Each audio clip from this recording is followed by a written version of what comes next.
Hello furniture friends, Katie here from Salvaged by K. Scott.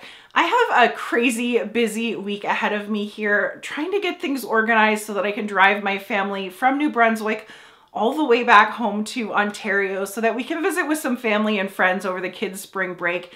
And because of that, I need this week's furniture flip to be a quick one. I'm gonna work on this ugly, outdated single nightstand and hopefully turn it into something along the lines of these inspiration pieces that I found online. These tables are selling anywhere between $200 to $400 per table. I'm going to be chopping the base off of mine, adding some new legs, and of course, a fresh coat of paint.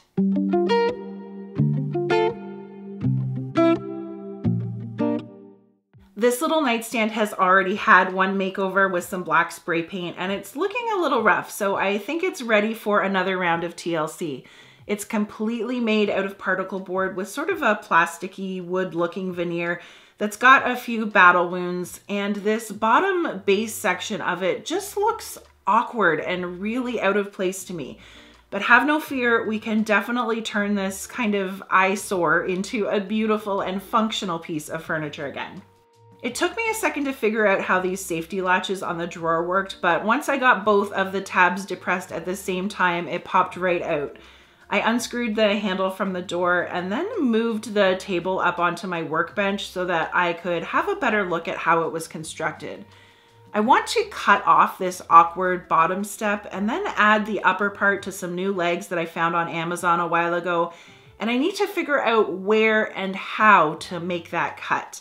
It doesn't look like there's any structure in the way, so I think I should be okay to just remove the backer board and then cut right through the side panels. I used some painter's tape to mark out a straight line from corner to corner on each side, and then just tapped the back piece off of its staples with my hammer.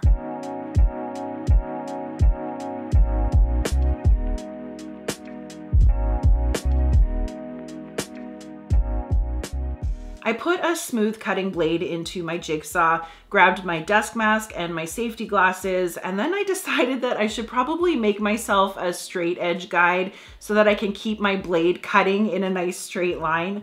I had a big paint stick that I just clamped up and then tapped into place so that the plate on the saw will just ride along the edge in the right spot. Once I had the clamps tightened up on that and I was sure that everything was lined up where I needed it, I started making my cuts.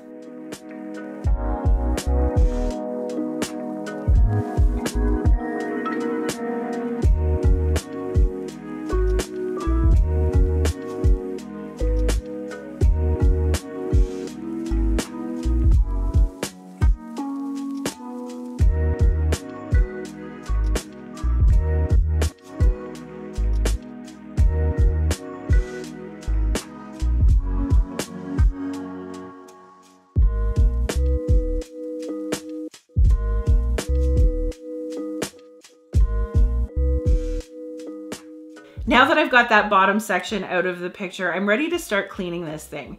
Any cleaner you've got with a degreaser in it will work, but today I'm using some Simple Green and warm water to remove any dirt, but especially any oils or grease that might be on the surface. I always like to clean before I start sanding so that I don't risk grinding any potential contaminants like that down into the surface with my sanding later on. These are the legs that I want to add on here. They're linked in my Amazon storefronts, and currently the set of 4 6-inch tall gold ones is selling at $28.99 Canadian, which I think is a great deal for a furniture update. The problem I've got though is that I have this little lip and a gap where I need to screw these into the base, but I think I can use one of the 1/2-inch thick pieces that I cut off the bottom to fill in that gap and create a nice stable base to attach the legs to. I'm gonna cut this down to some 4-ish inch squares with my miter saw because it's handy, but you could make these cuts with the same jigsaw that I already used, and there we go. They're like 4 little coasters. I'm gonna attach these with a little bit of glue and some staples in my pneumatic nailer, but don't forget that a good old-fashioned hammer and nails will still work for this too.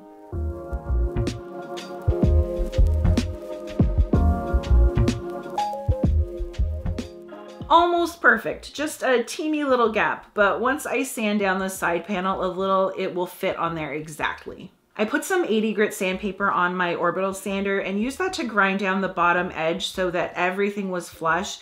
And then I just continued over the rest of the nightstand to smooth out any rough texture and fix a few little scratches.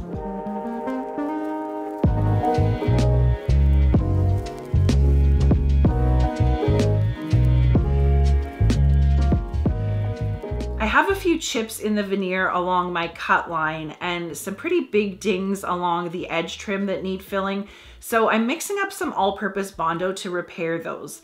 I also think that smearing this epoxy over the exposed particle board edge will kind of seal that up and hopefully prevent it from pulling in any moisture in the air. I could have made that up, but I'm sticking with it. It makes sense in my head.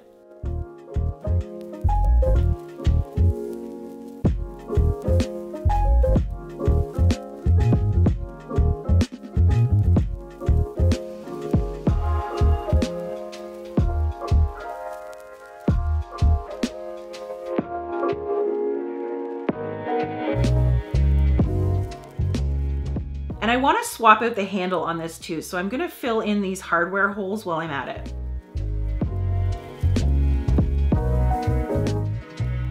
This was all dry after about 30 minutes, so now I'm sanding it flush and then I'll wipe everything down with a microfiber cloth to pick up all the dust.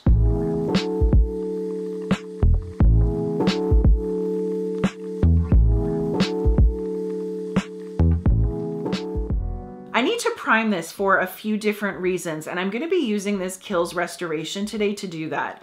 This plastic laminate makes it a little harder for paint to make a good bond. That's reason number one. But I also want to seal up any repairs that I've made with the Bondo so that my paint doesn't soak into those spots and look different than the areas where it's just sitting on top of the non-porous laminate. And I also want to seal up those exposed particle edges again to give it the best chance of lasting a long time. This is a water-based primer that acts like the shellac-based bin primer that you've seen me use for years.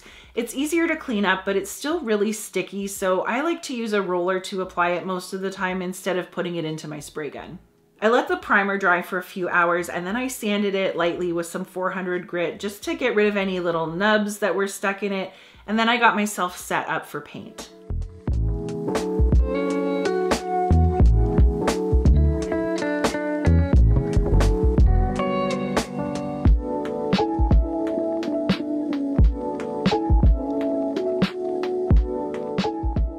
I'm gonna spray this one because it's super fast for me, and if I'm being honest, I'm just not good at brushing or rolling paint.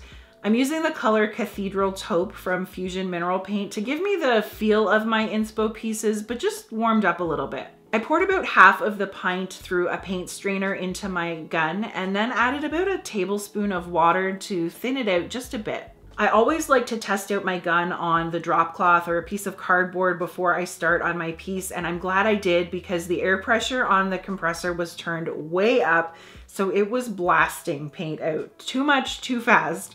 So I turned that back down to about 35 PSI, tested it out again, and then started painting the nightstand.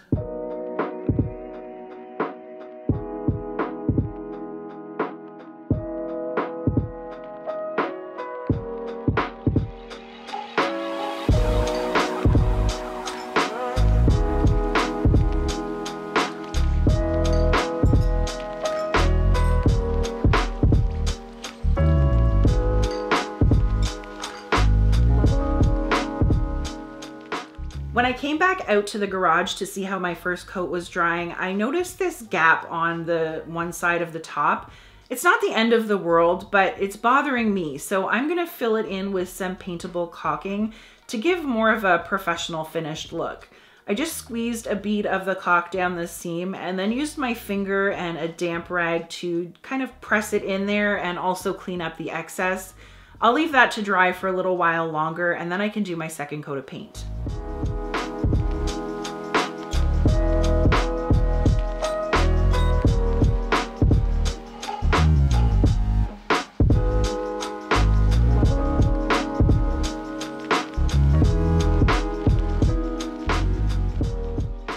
Now that my second coat is dry, I'm just gonna tip the unit over so that I can finish off this kind of mess that I've made on the bottom, and then I'm gonna leave all of this to dry thoroughly overnight. Fusion mineral paint does have a really durable built-in top coat, but since this is a light color and nightstands get a lot of traffic with phones and chargers and jewelry and cups rubbing across them all the time, I want to add another layer. So I'm going to spray just one coat of this water-based polyurethane from Behr. And this stuff is a lot thinner than my paint. So again, I make sure to adjust all of the flow settings on my gun down again before I point it at my piece.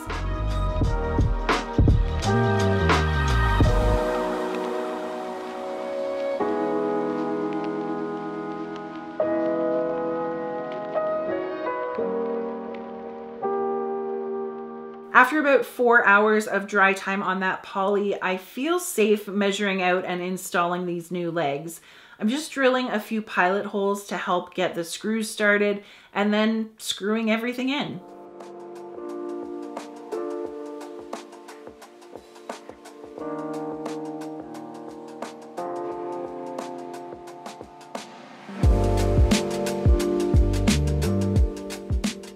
Unfortunately for me, I can be extremely indecisive with hardware choices, and after looking through all of the other handles that I had out in the garage, I decided that the original one was going to be the best choice on here, so I didn't need to do all of that filling and sanding on the drawer after all.